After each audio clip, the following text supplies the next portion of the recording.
الحمد لله رب العالمين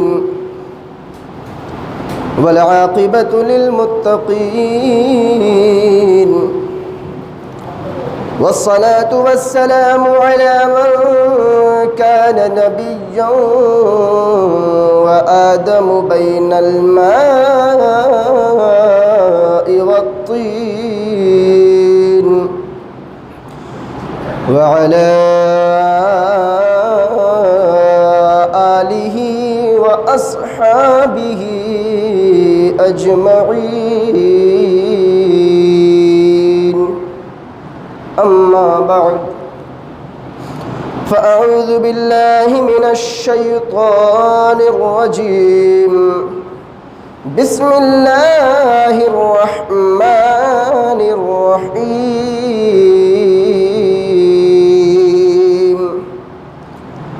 ولا تحسبن الله غافلا عما يعمل الظالمون. آمنت بالله صدق الله العظيم وبلغنا رسوله النبي الأمين المتين الكريم ونحن على ذلك لمن الشاهدين والشاكرين والحمد لله رب العالمين.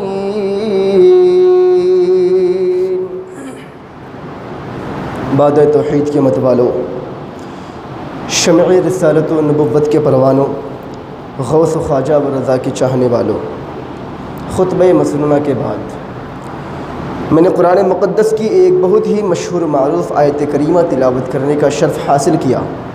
اس سے قبل کہ میں اس پر کچھ روشنی ڈالوں، آئیے سب سے پہلے ہم اور آپ مل کر آقا نامدار، مدینہ کے تاجدار، ہم غریبوں کے غمگسار، سیدی ابرار و اخیار، شہنشاہ ذی وقار، رحمت للعالمین، راحت العاشقین، مراد المشتاقین، صبح کائنات کے شمس الضحیٰ، شام کائنات کے بدر الدجا، محمد عربی روح فدا، جناب احمد مجتبی محمد مصطفیٰ صلی اللہ تعالی علیہ وآلہ وسلم کی بارگاہ بے کس پناہ میں عقیدت و محبت کے ساتھ درود پاک کا ہدیہ پیش کریں. پڑھیں بآواز بلند: اللہم صلی علی سیدنا و شفیعنا و حبیبنا و طبیبنا و طبیب قلوبنا و مولانا و ملجانا محمد مبارک وسلم. صلو علیہ صلاۃ و سلام علیک یا رسول اللہ صلی اللہ تعالی علیہ وآلہ وسلم. عزیزان ملت اسلامی، جن لوگوں نے سید الشہداء حضرت امام حسین رضی اللہ تعالی عنہ اور آپ کے تمام گھر والوں کے ساتھ اتنا ظلم کیا، تو کیا اللہ نے ان کو یوں ہی چھوڑ دیا؟ کیا ان کے ساتھ کچھ نہیں ہوا؟ جبکہ بہت کم یہ بیان ہم کو سننے کو ملتا ہے. عام طور پر ہوتا یہ ہے کہ 1 محرم سے 10 محرم تک کے بیان چلتے ہیں، اس کے بعد کیا ہوتا ہے لوگوں کو معلوم نہیں. تو قاتلین امام حسین کے ساتھ کیا ہوا؟ ان کا بدلہ لیا گیا یا نہیں؟ یا اللہ نے یوں ہی ان کو چھوڑ دیا؟ دیکھیں، ایک بات آپ ذہن نشی کر لیں کہ ظلم کی حکومت زیادہ دنوں تک نہیں رہتی. ظالم حکمران کچھ وقت کے لیے ہو سکتا ہے، اس کے بعد اس کا خاتمہ ضرور ہوتا ہے. پھر چاہے وہ حکومت نمرود کی ہو، فرعون کی ہو، یزید کی ہو، یا اس وقت ملک ہندوستان کی ہو. ظالم کی حکومت بہت دنوں تک نہیں رہتی. وہ ظالم حکمران آتا ہے، کچھ دنوں تک، ایک مدت تک لوگوں پر ظلم کرتا ہے، اور پھر جب اللہ تبارک و تعالی اس کی رسی کو کھینچتا ہے نا، اللہ نے فرما دیا ان بطش ربک لشدید، تمہارے رب کی پکڑنا بہت سخت ہے۔ ابھی ڈھیل چھوڑ دی ہے خدا نے تو ظالم سمجھتا ہے کہ مجھے پوچھنے والا کوئی نہیں ہے۔ جب اللہ کھینچتا ہے نا اس ڈور کو، پھر اس ظالم کو اس کی اوقات سمجھ میں آتی ہے، پھر وہ بھاگتا پھرتا ہے اور لوگوں سے پناہ مانگتا پھرتا ہے۔ بہت دن نہیں گزرے تھے، بہت دن نہیں، صرف 6 سال گزرے تھے، 6 سال کربلا کے واقعے کو صرف 6 سال ہوئے تھے۔ اللہ تبارک و تعالی نے جو انتقام لیا قاتلین امام حسین کے ساتھ، ابن زیاد تو سمجھتا تھا کہ میں کوفہ کا گورنر بنایا گیا ہوں تو میں قیامت تک کے لیے بنایا گیا، اب تو میری گورنری کو کوئی چھین ہی نہیں سکتا۔ ابن زیاد خود کو بہت بڑا حاکم سمجھنے لگا تھا۔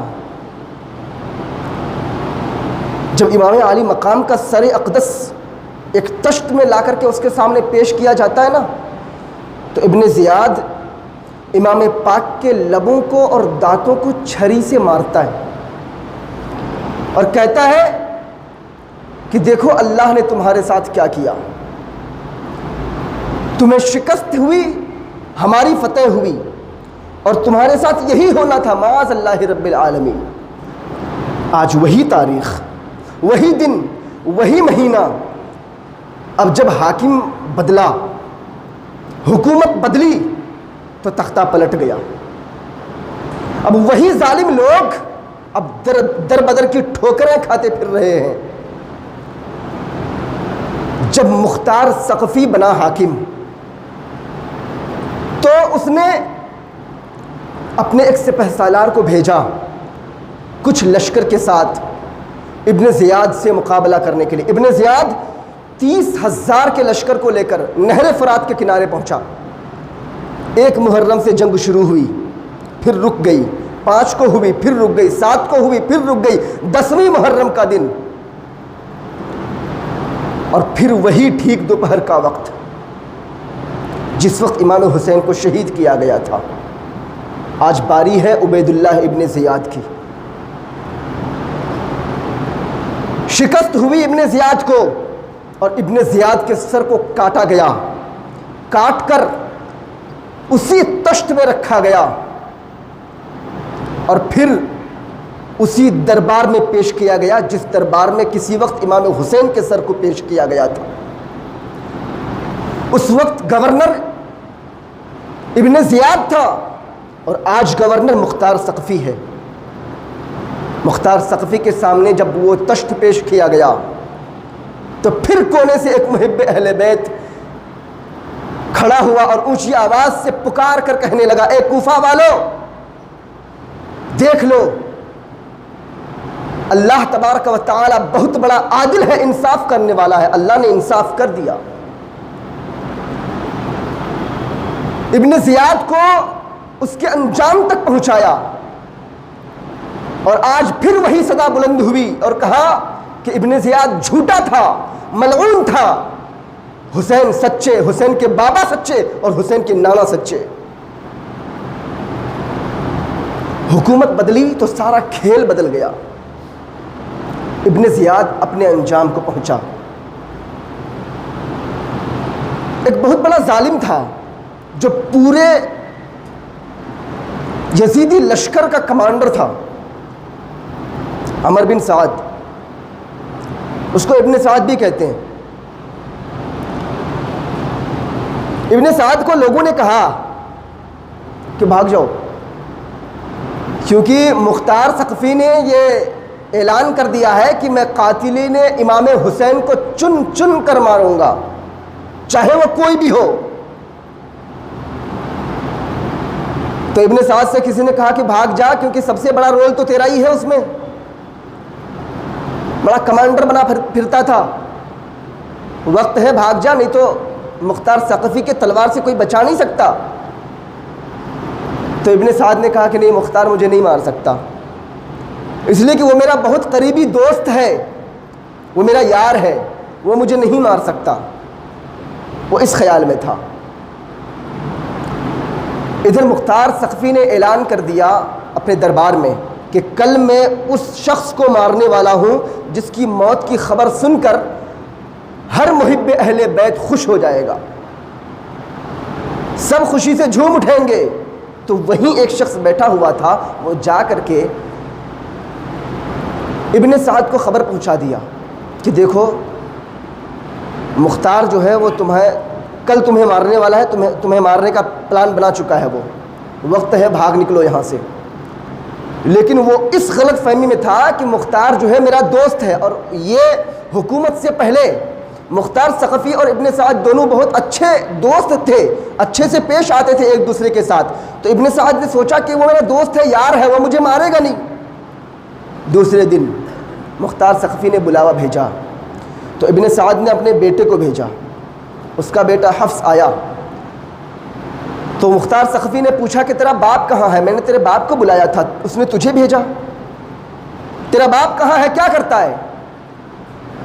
تو حفص نے کہا کہ اب میرا باپ گوشہ نشینی اختیار کر لیا ہے، اب صرف اللہ اللہ کرتا ہے اور کچھ نہیں کرتا۔ تو مختار ثقفی نے کہا کہ تیرا باپ اس وقت گوشہ نشینی اختیار کیوں نہیں کیا تھا جب امام حسین کو قتل کرنے کی باری آئی تھی؟ تیرا باپ اس وقت اللہ اللہ کیوں نہیں کرتا تھا جب اہل بیت اطہار کو قتل کرنے کی باری آئی تھی؟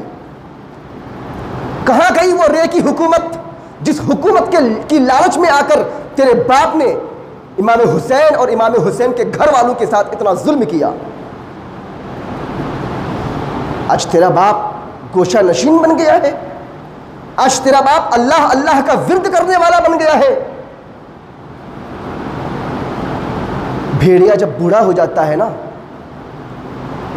تو وہ بکری کو اپنی بہن بنا لیتا ہے، کیونکہ اب اس کے اندر شکار کرنے کی طاقت نہیں رہتی۔ وہ کہتا ہے نہیں، اب میں شکار نہیں کرتا، اب میں ظالم نہیں ہوں۔ وہی حال ابن سعد کا تھا۔ ادھر مختار ثقفی نے اپنی فوج کو بھیجا اور کہا کہ جاؤ، مختار ثقفی کو پکڑ کے یہاں نہیں لانا، میں اس کے وجود کو دیکھنا نہیں چاہتا، اس کا سر لے آنا۔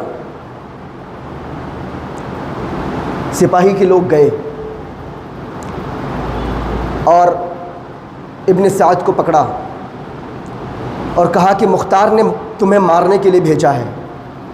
کہا کہ ایسا ہو ہی نہیں سکتا ہے، مختار میرا بہت جگری دوست ہے، گہرا یار ہے میرا، وہ مجھے کیسے مار سکتا ہے؟ مختار مجھے نہیں مار سکتا۔ تو سپاہیوں نے کہا کہ جب تو نے نبی کے نواسوں پر رحم نہیں کیا، نبی کے نواسے کو تو نے مارا، ان پر اتنا ظلم کیا، تو کیا تیرا یار تجھے نہیں مار سکتا؟ یاد رکھنا، جو اہل بیت کا نہیں ہوا وہ کسی کا نہیں ہو سکتا۔ تجھے مارنے کا حکم ہوا ہے تو بھیک مانگنے لگا، رحم کی بھیک، کہنے لگا مجھے معاف کر دو، کہنے لگا مجھ سے غلطی ہو گئی تھی، بڑی خطا ہو گئی ہے مجھ سے، اب معاف کر دو۔ تو سپاہیوں نے کہا کہ ذرا سوچو تو صحیح، امام حسین کی آنکھوں کے سامنے ان کے بیٹے کو قتل کر دیا گیا تھا، ان کے بھائی کو قتل کر دیا گیا، بھتیجے کو قتل کر دیا، 6 مہینے کے علی اصغر کو بھی نہیں چھوڑا۔ امام حسین نے تو کبھی معافی نہیں مانگی، امام حسین نے ایک بار بھی نہیں کہا تھا کہ مجھے معاف کر دو، ایک بار بھی نہیں کہا تھا مجھ پر رحم کھاؤ، رحم کی بھیک نہیں مانگی تھی۔ اور آج تم پر جب آن پڑی ہے تو تم رحم کی بھیک مانگ رہے ہو، تجھ پہ ہرگز رحم نہیں کیا جا سکتا۔ اور پھر اس کے سر کو کاٹا گیا اور ایک تشت میں لا کر کے مختار ثقفی کے سامنے پیش کیا گیا دربار میں۔ اس کا بیٹا وہیں تھا، ابن سعد کا بیٹا۔ مختار ثقفی نے کہا کہ اسے پہچانتے ہو، یہ سر کس کا ہے؟ تو حفص نے کہا کہ ہاں یہ میرے باپ کا سر ہے، میں اسے پہچانتا ہوں۔ پھر اس نے کہا کہ اب زندگی کا کوئی مزہ نہیں رہا، میرے باپ کے جانے کے بعد اب میری زندگی کا کوئی مزہ نہیں رہا۔ تو مختار ثقفی نے کہا کہ گھبرا مت، تیری زندگی میں جو مزہ نہیں رہا تو اب تجھے ہم زندہ رکھنے والے بھی نہیں ہیں، تو بھی مرے گا۔ اور پھر مختار ثقفی اسے بھی قتل کر دیتا ہے اور کہتا ہے کہ باپ کا سر امام حسین کا بدلہ تھا اور بیٹے کا سر علی اکبر کا بدلہ۔ یہ اور بات ہے کہ اس جیسے 100 بھی اگر آ جائیں تو امام حسین کی برابری نہیں کر سکتے۔ امام حسین کے قتل کا بدلہ ہرگز نہیں ہو سکتا، لیکن پھر بھی مختار نے کہا کہ مجھ سے جتنا بن پڑا وہ میں نے کیا۔ دونوں باپ بیٹوں کو جہنم واصل کرنے کے بعد مختار ثقفی ایک ایک کر کے قاتلین امام حسین کو چن چن کے مارنا شروع، تقریباً 6000 لوگوں کو اس نے مارا۔ 6000 وہ لوگ جو کربلا میں امام حسین کے خلاف شریک ہوئے تھے، یزیدی لشکر کا فوج بنے ہوئے تھے، ایک ایک کو مختار ثقفی نے چن کر مارا۔ خولی بن یزید بہت بڑا ظالم، یہ وہی شخص، یہ وہی ظالم ہے جس نے سجدے کی حالت میں امام حسین کے سر کو ان کے جسم سے الگ کیا تھا۔ یہ کوفہ چھوڑ کر بھاگ نکلا، کہیں دور جا کر اپنی ایک کٹیا بنا لی اور وہیں رہنے لگا۔ پھر کسی نے اسے خبر دی کہ آ جاؤ، امن قائم ہو چکا ہے، اب مختار کسی کو نہیں مارتا۔ وہ آ گیا۔ جب وہ آیا تو اس کی بیوی جس دن سے وہ کربلا کی جنگ سے لوٹا تھا، خولی بن یزید جس دن سے لوٹا تھا، اس دن سے اس کی بیوی اس کی دشمن ہو گئی تھی، کیونکہ اس کی بیوی اہل بیت اطہار سے محبت کرنے والی تھی۔ اس کی بیوی اس سے نفرت کرنے لگی تھی، خولی بن یزید سے، لیکن اس نے اظہار نہیں کیا تھا اس نفرت کا۔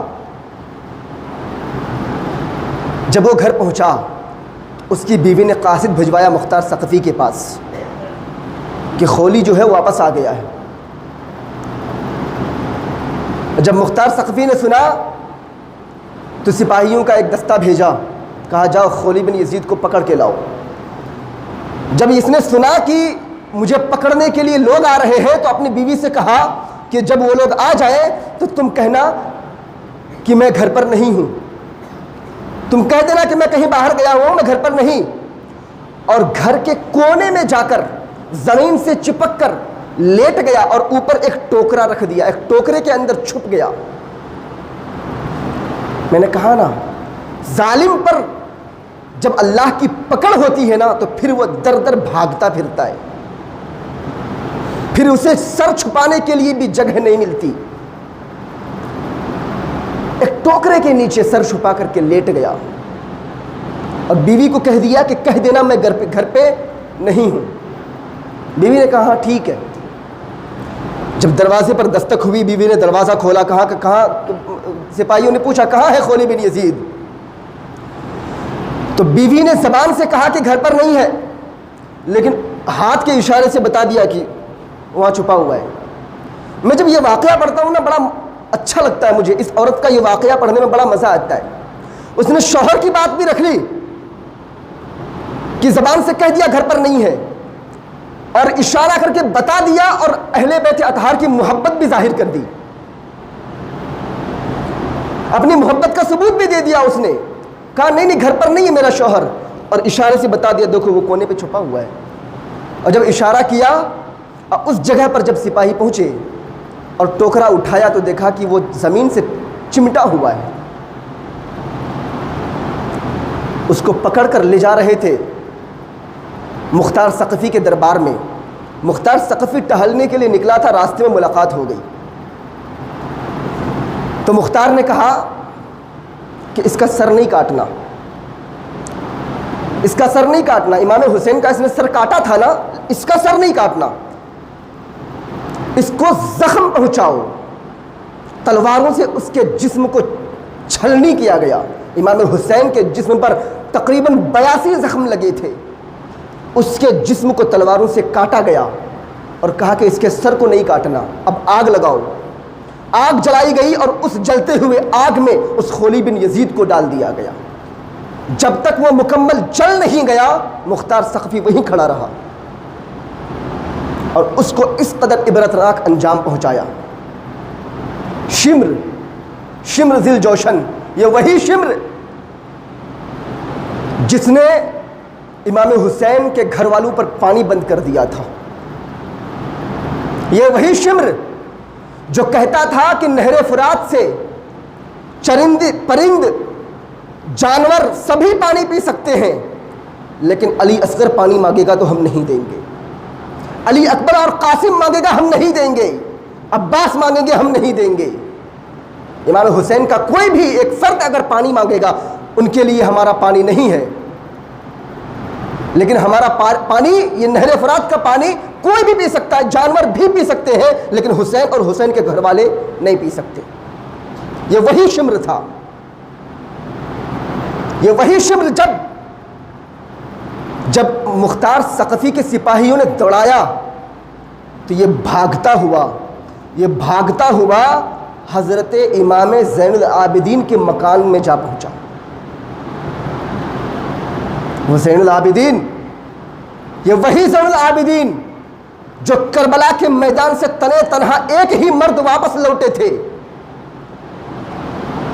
جو بخار کی حالت میں تھے کربلا کے میدان میں، جن کے ہاتھوں میں بیڑیاں ڈالی گئی تھی، ہاتھوں میں ہتکڑیاں، پاؤں میں بیڑیاں، جن کو زنجیروں سے جکڑ دیا گیا تھا، یہ وہی زین العابدین جن کو قید خانے میں ڈالا گیا تھا، اتنا ظلم ہوا تھا ان پر، پانی بند کر دیا گیا ان پر، ان کے تمام گھر والوں کو ان کی نظروں کے سامنے پیاسا شہید کر دیا گیا۔ جب شمر پہنچا بھاگتا ہوا تو کس گھر کے اندر گھسا؟ امام زین العابدین کے گھر کے اندر، اور جا کر ہانپنے لگا، تیز تیز سانسیں لینے لگا اور پانی مانگنے لگا۔ تو حضرت امام زین العابدین نے ایک پیالہ پانی دیا، کہا اور چاہیے؟ اس نے کہا ہاں۔ ایک اور پیالہ دیا، اور چاہیے؟ کہا ہاں۔ ایک اور پیالہ دیا، اتنا پانی دیا کہ وہ شرم سے پانی پانی ہو گیا۔ پانی پی کر باہر نکلا تو دل میں خیال آیا کہ شاید زین العابدین نے مجھے پہچانا نہیں، چلو چل کر پوچھتا ہوں۔ اندر آیا اور کہنے لگا کہ شاید آپ نے مجھے پہچانا نہیں۔ تو حضرت زین العابدین فرماتے ہیں تجھے میں کیسے نہ پہچانوں؟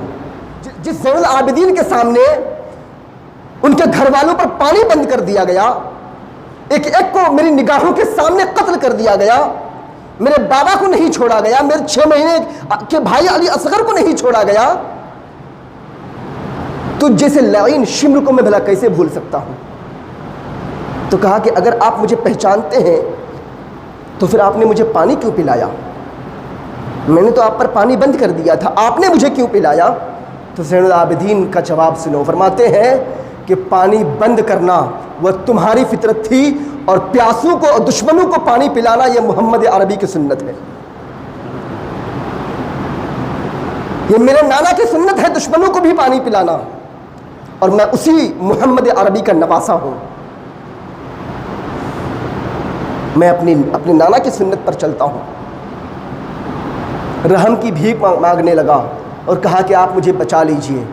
امام زین العابدین نے کہا کہ نہیں، اب میں کوئی نہیں ہوتا ہوں تجھے بچانے والا، کیونکہ اب اللہ کی پکڑ تم تک پہنچ چکی ہے، تمہارے ظلم کی جو ہے اب وہ انتہا ہو چکی ہے، اب میں نہیں ہوتا کوئی بچانے والا۔ شمر کو پکڑا گیا اور پکڑ کے قید کر لیا گیا اور ایک چوراہے پر لٹکا دیا گیا۔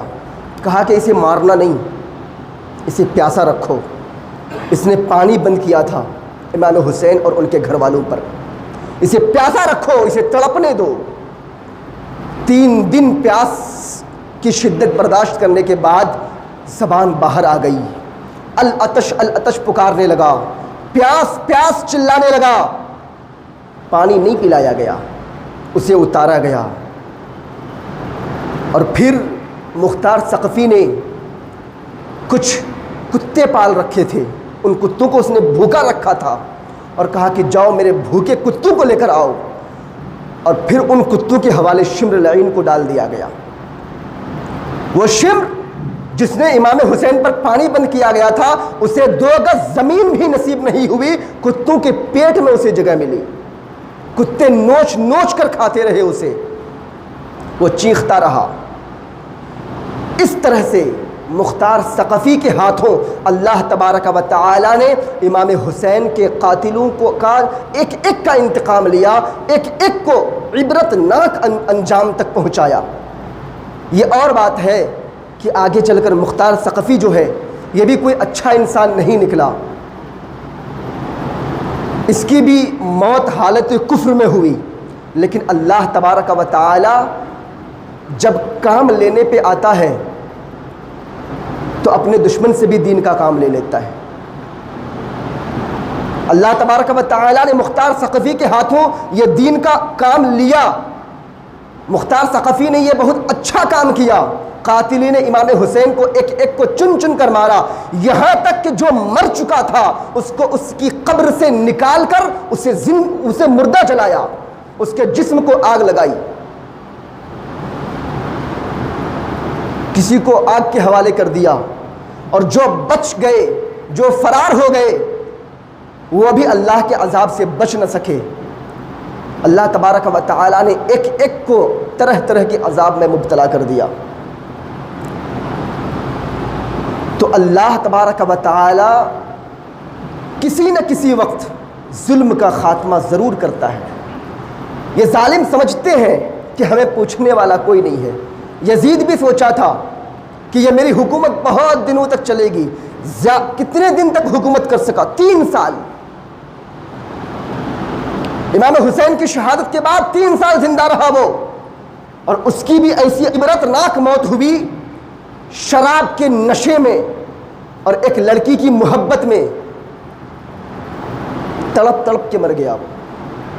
آج کچھ لوگ یزید کے بچاؤ میں آتے ہیں، آج کچھ لوگ کہتے ہیں کہ یزید نے جو ہے امام حسین کے قتل میں حصہ ہی نہیں لیا تھا۔ کچھ لوگ یزید کو رحمت اللہ علیہ اور حضرت کہتے ہیں۔ میں ایسے لوگوں کو بس ایک ہی جملہ کہتا ہوں کہ تم یزید سے محبت کرتے ہو، چلو ٹھیک ہے، اللہ تبارک و تعالی تمہارا حشر یزید کے ساتھ فرمائے اور ہمارا حشر امام حسین کے ساتھ فرمائے، بس یہی ہماری دعا ہے۔ آج بھی یزیدی ہیں، اور یہ وہی لوگ ہیں، میں بتاؤں، یہ وہی لوگ ہیں جو مختار ثقفی کے ڈر سے کوفہ چھوڑ کر بھاگ نکلے تھے۔ آج انہی کی اولاد ہے جو یزید کی طرفداری کرتی ہوئی نظر آتی ہے، یہ وہی لوگ ہیں۔ ورنہ مختار ثقفی نے ایک ایک کو چن چن کر مارا تھا۔ تو اللہ تبارک و تعالی امام حسین کے قاتلوں کو دنیا میں جو آخرت میں اس کی جو سزا ہوگی سو ہوگی، جہنم تو ان کا ٹھکانہ ہے ہی، لیکن دنیا میں بھی عبرتناک انجام دے کر اللہ نے یہ لوگوں کو بتا دیا کہ اہل بیت سے دشمنی جو کرے گا جہنم تو اس کا ٹھکانہ ہے ہی، لیکن دنیا میں بھی اسے عزت کی زندگی ہم جینے نہیں دیں گے، ذلت و رسوائی اس کا مقدر بن جائے گی۔ اسی لیے اہل بیت اطہار کی محبت ہر شخص پر واجب ہے، لازم ہے، اور ہم فخر کے ساتھ ہم کہتے ہیں کہ ہم حسینی ہیں، اور اللہ سے یہی دعا کرتے ہیں کہ اللہ تبارک و تعالی ہم کو مرتے دم تک حسینی بنائے رکھے۔ وقت زیادہ ہو چلا ہے، انشاءاللہ پھر وقت ملا تو آگے کا بیان مکمل کیا جائے گا۔ اللہ تبارک و تعالی کی بارگاہ میں دعا ہے کہ مولا تعالی ہم سب کو سچا اور پکا حسینی بنائے رکھے۔ مولا تبارک و تعالی ہم سب کو صراط مستقیم پر چلنے کی توفیق عطا فرمائے۔ اللہ تبارک و تعالی سے دعا ہے کہ مولا ہم نے جو کچھ بھی کہا، لوگوں نے جو بھی سنا، ہمارے کہنے اور سننے میں جو بھی عمدن سہبن غلطیاں ہوئی ہیں مولا تو اسے معاف فرما۔ ہم توبہ کرتے ہیں، استغفر اللہ ربی من کل ذنب خطیئۃ واتوب الیہ۔ خوب کی سیر چمن پھول چنی شاد رہے، باغ باں جاتا ہوں میں گلشن تیرا آباد رہے۔ وآخر دعوانا الحمدللہ رب العالمین۔ السلام علیکم ورحمۃ اللہ وبرکاتہ۔ جو حضرات سنت نہیں پڑھے ہیں وہ سنت پڑھ لیں۔